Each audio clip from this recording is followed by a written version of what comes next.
வளைந்து நெளிந்து போகும் பாதை மங்கை மோக கூந்தலோ. எல்லாமே ஒரு வகை தொழில்கள் தான். வணக்கம், இது உங்கள் ஆர்ஜே பானுஜன். இணைந்திருப்பது ஞாயிற்றுக்கிழமை ஏப்ரல் 28 2024, நேரம் 3:51. எல்லாமே ஒரு வகை தொழில்கள்தான் என்ற ஒரு அழகிய தலைப்பில் இன்றைய அலசல். இன்ஜினியர்ஸ், டாக்டர்ஸ் தொடங்கி இந்த ஃபோட்டோகிராஃபர்ஸ் வரை சில நேரங்களில் கேமரா கிளிக் செய்யும் தாண்டி இப்படியான கேள்விகளையும் அன்பு கேள்விகளையும் கூட தாங்க வேண்டி இருக்கிறது. அன்றாட வேலைகளில் எவ்வளவு கஷ்டம், போட்டி, முன்னேற்றம், தாழ்வு இருக்குமோ இதிலும் அது நிச்சயமாக இருக்கும். But we love to click you makes the portrait infinity. முதலாவதாக நாம் எடுத்துக்கொள்ளப் போகின்ற ஒரு கருத்து, எவ்வளவுதான் அழகாக கொடுத்தாலும் எல்லாத்துக்கும் முதல் வரும் கேள்வி, இவ்வளவு படமும் தானா? அதாவது படப்பிடிப்பாளர்களுக்கு பல கேள்விகளை இளைஞர்கள் மத்தியிலும் வயது அல்லது மூதாதையர்கள் மத்தியிலும் இருக்கின்றது. அந்த வகையில் இரண்டாவதாக, கூடுதலான எந்த விழாவில் ஒருவரின் தப்பை கேட்பதற்கு முதல் தம்பி படம் வருமா என்று அலசுவார்கள்.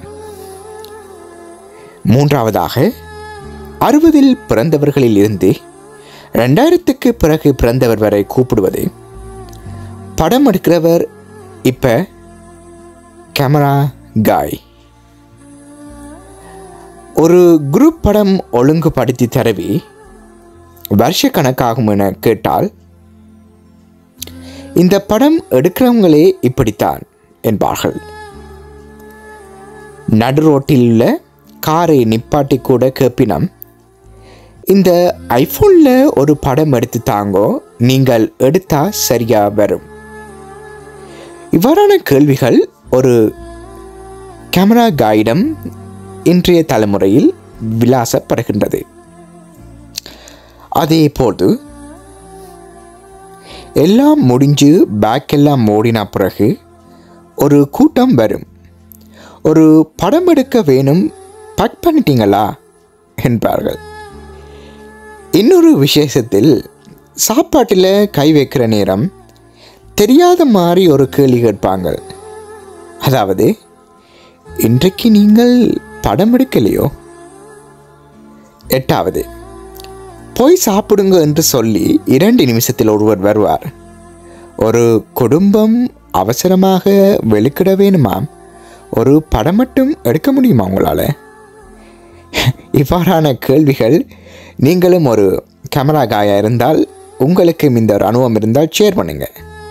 அதே மாதிரி ஓர்டர் தரும்போது ஏதாவது பிசகி விட்டால் கணவனும் மனைவியும் வேறு வேறு வீட்டில் இருக்கிற மாதிரி ஒரு பதில் வரும். அதாவது, எனக்கு தெரியாமல் அவர் உங்களிடம் சொல்லிட்டார், அதாவது ஓர்டரை.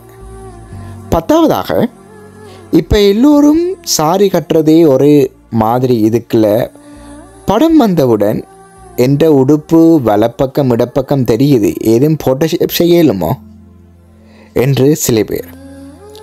11வதாக, இதுக்கு மேல் $1 மில்லியன் கேள்வி ஆண்கள். அதாவது, தம்பி இந்த வண்டி தெரியாமல் எடுக்கலுமே. பெண்கள், என்னை கொஞ்சம் மெலிஞ்ச மாதிரி எடுங்கோ என்பார்கள். அதாவது என்ன சொல்ல வருகின்றென்றால், ஒரு ஃபோட்டோகிராஃபர்கிட்ட பல விதானிகள் கேள்விகள் கேட்கப்படுகின்றதானே. அதில் கஸ்டமர்ஸ் ஒரு கேமரா காயிட்டே கேட்க வேண்டிய கேள்விகளை நாங்கள் இப்பொழுது ஞாபகப்படுத்திக் கொள்கிறோம்.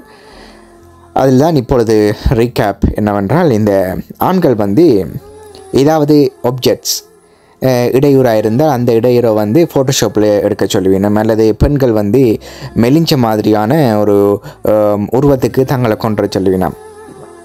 12வதாக, விடிய 6 மணிக்கு வந்துடுங்க தம்பி, நாங்கள் எல்லாம் ஷார்ப்பாக தொடங்குவோம். வீட்டில் போய் கதவு தட்டினால் சரத்தோடு ஒருவர் வருவார், இந்த இப்போ ரெடி ஆகிடுவோம். இவ்வாறு தானுங்க இருக்குது. வெளிநாட்டு வாழ்க்கையுடன் பார்க்கும் பொழுது இந்த ஃபோட்டோகிராஃபி வாழ்க்கை இதே மாதிரி தான். அதே மாதிரி சில 2-3 போனஸ் பாயிண்ட் உங்களை தந்துட்டு நான் இந்த காணொலியை முடிவு செய்கின்றேன்.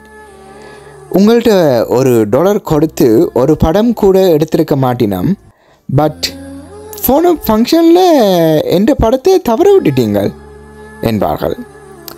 அடுத்தது எந்த விஷயத்திலும் ஒருவராவது சொல்லுவார், என்னட்டையும் ஒரு கேமரா இருக்குது, அது விஷயத்திலையும் அடுத்த விசேஷத்திலையும் தொடங்கும் என்பார். அதே மாதிரி 15வதாக விலையெல்லாம் விசாரித்து போட்டு தட்டி விடுறதுக்கு ஒரு பதில் வரும். பேக்கேஜாக கொடுத்துட்டேன். அதாவது கணவர்கிட்ட விலையெல்லாம் விசாரித்து போட்டு ஆக்களை தட்டி போட்டு என்னென்ன ஆக்களை கண்ணோட சொல்லுவாங்கன்னா, பேக்கேஜை கொடுத்துட்டோம், அதால் தம்பி உங்களை கால் பண்ணலேன்னு. 16வதாக இது பொழுதுபோக்காக செய்கிறீங்களா, எப்படி நல்ல உழைப்போ என்பார்கள். இதானுங்க இப்பத்திய உலகம். அதாவது இந்த உலகத்தையும் விட இந்த கேமரா காய் என்று எப்படி மாறினது நீங்கள் கொஞ்சம் வினாசி பாருங்கள். ஏன்னா ஒரு ஃபோட்டோகிராஃபர் ஒரு எவ்வளவோ நல்ல விஷயங்கள், அதாவது பிரமிக்க முடியாத விஷயங்களை கூட பிரமிக்க வைக்கின்ற ஒரு கலை.